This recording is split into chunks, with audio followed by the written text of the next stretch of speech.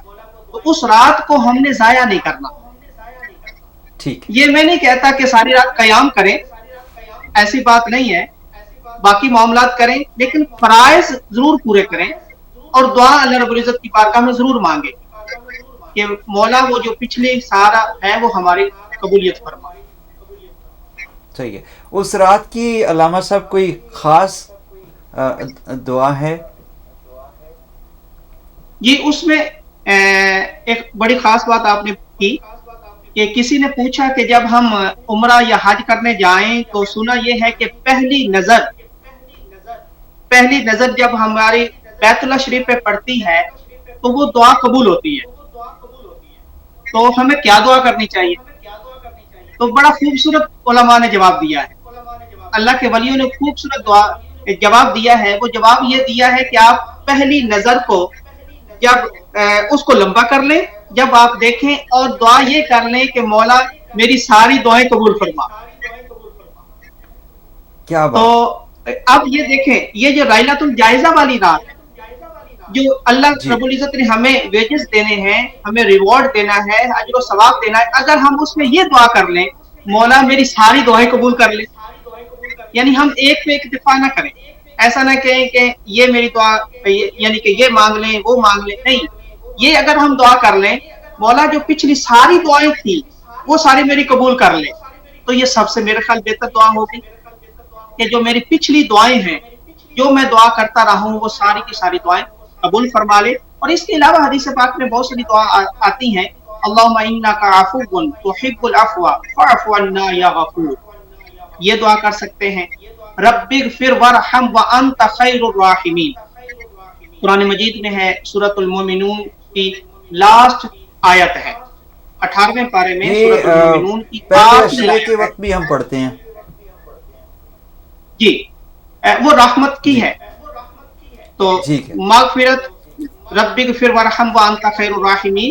باقی یہ نہیں ہے، اچھا یہ بھی ایک کنسیپٹ جو ہے، ایسا نہیں ہے کہ ہم اگر کوئی اور دعا مانگے تو وہ قبول نہیں ہوگی.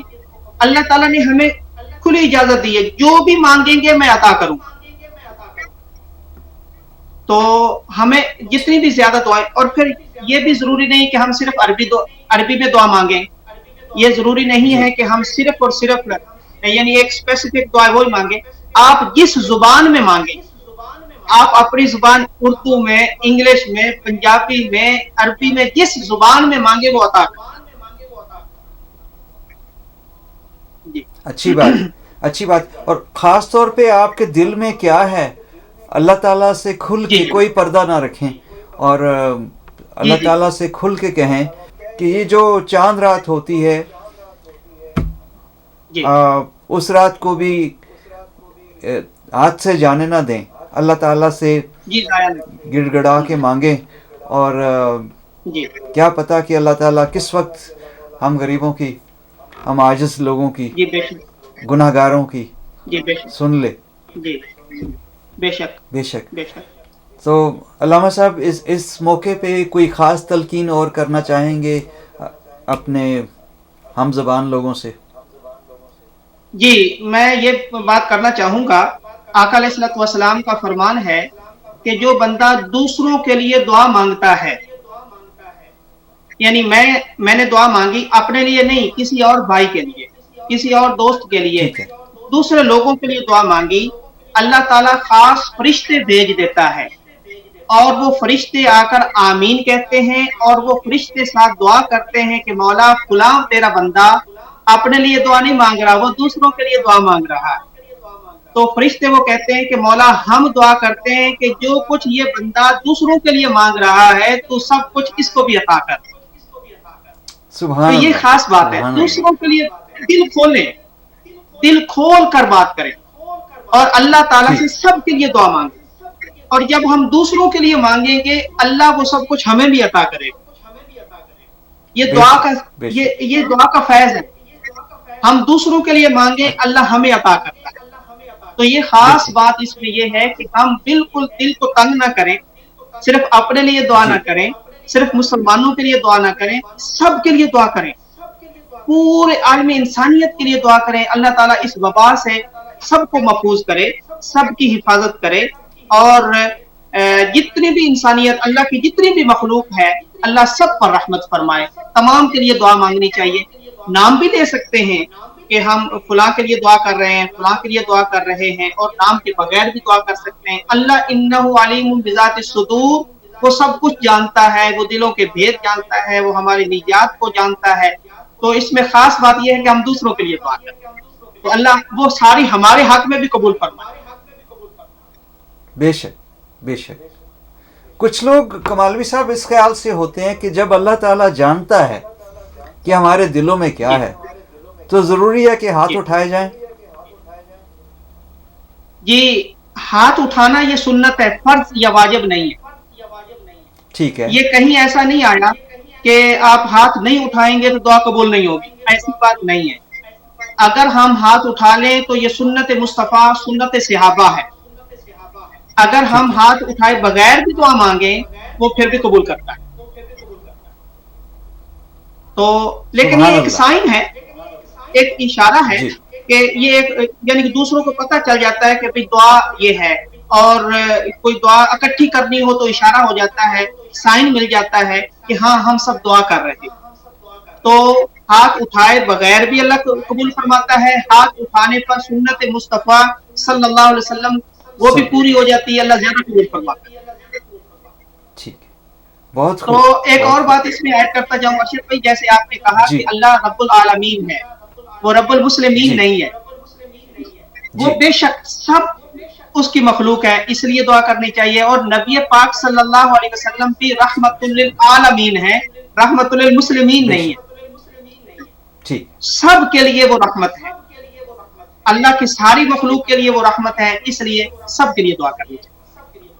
یہ دیکھیے ماشاءاللہ کتنی کشادگی ہے تعلیمات میں، اور یہ جو جی سامنے آ رہی ہیں۔ ایک وقت تھا کہ جب پتہ نہیں وہ جیسے نیرو مائنڈڈ لوگ ہوتے ہیں یا سوچ ہوتی ہے کہ وہ کہ صرف مسلمان ہیں تو وہی انسان ہیں، کسی اور کو دیکھا تو اوہ یہ تو کوئی اور ہے، تو نہیں، نعوذ باللہ، اللہ معاف کرے۔ تو سب انسانوں کے ساتھ اچھا سلوک روا رکھنے کی نبی پاک صلی اللہ علیہ وسلم نے بھی ہمیں ایک مثال قائم کی ہے اپنی زندگی میں، اچھا سلوک کر کے۔ بے شک، بے شک۔ بے شک۔ جی ارشد تو بھائی، آپ نے اشارہ کر دیا، تو وہ جی حدیث پاک ہمیں یاد رکھنی چاہیے کہ ہمارے نبی کریم صلی اللہ علیہ وسلم غیر مسلم کے لیے بھی اپنی مسجد نبوی کھول دیتے تھے، ٹھیک اور ہے، ان کو بھی کہتے تھے کہ آپ اپنے طریقے سے اللہ سے اپنی دعا کر سکتے ہیں، اور اپنی نماز ادا کر سکتے ہیں، اپنی طریقے سے عبادات کر سکتے ہیں، یعنی غیر مسلم کے لیے بھی ہمارے دروازے کھلنے چاہیے۔ زبردست زبردست۔ یہ بھی ہمارے نبی علیہ الصلوۃ والسلام کا اخلاق ہے، یہ بھی آقا علیہ الصلوۃ والسلام کی سنت مبارکہ ہے۔ ہمیں ساری سنتیں اپنانی چاہیے، ایسا نہیں ہونا چاہیے کہ مرضی کی سنت لے لیں اور باقی چھوڑ دیں۔ ہمیں سیرت تو نبی صلی اللہ علیہ وسلم ساری دیکھنی چاہیے، اور ٹھیک ہے، ساری سنتیں جو ہیں وہ آقا علیہ الصلوۃ والسلام کی لقد کان لکم فی رسول اللہ اسوۃ حسنہ، ان کی ساری زندگی جو ہے وہ ہمارے لیے اسوہ حسنہ ہے۔ تو زندگی کے ہر سبحان پہلو کو اللہ، ہمیں دیکھنا ہے اور اس پر عمل بے کرنا چاہیے۔ شک، اللہ توفیق دیں بے ہم سب کو۔ شک، بے شک۔ آمین آمین۔ علامہ صاحب ہمارے ساتھ رہنے کا کاوش ٹی وی کے ناظرین کے لیے آپ گاہے بگاہے وقت نکال، بلکہ سارے رمضان میں آپ کے بیانات چلتے رہے، اور امید ہے کہ دیکھنے والوں نے یقیناً استفادہ حاصل کیا ہوگا۔ بہت شکریہ ایک دفعہ پھر، اور ناظرین ملیں گے آئندہ پروگرام میں۔ اپنا بہت خیال رکھیے گا، اور خاص طور پہ یہ جو جن راتوں کے بارے میں بات ہوئی ہے ان کو ہاتھ سے نہ جانے دیجیے گا، اور بہت اچھے مواقع اللہ تعالیٰ خود ہمیں مہیا فرماتا ہے تاکہ اس سے فائدہ اٹھاؤ۔ ملیں گے آئندہ اگلے پروگرام میں۔ خدا حافظ۔